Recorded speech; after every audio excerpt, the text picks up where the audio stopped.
নিয়মটি কি হবে? দেখো কি বলেছে, পরপর 5টি জোড় সংখ্যার সমষ্টি 90 হলে বৃহত্তম এবং ক্ষুদ্রতম সংখ্যাটি কত? এটা হচ্ছে প্রশ্ন। তাহলে দেখো বিজোড় সংখ্যক সংখ্যা থাকলে একটা টেকনিক আছে, কি যে হচ্ছে কি যে মাঝের সংখ্যাটি তাদের গড় হবে।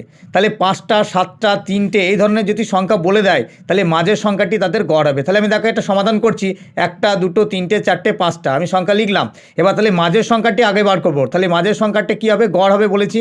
তাহলে কত? গড়ের সূত্র কি? সমষ্টি বাই সংখ্যা। তাহলে এখানে সব সমষ্টিটা 90/5, তার মানে 18।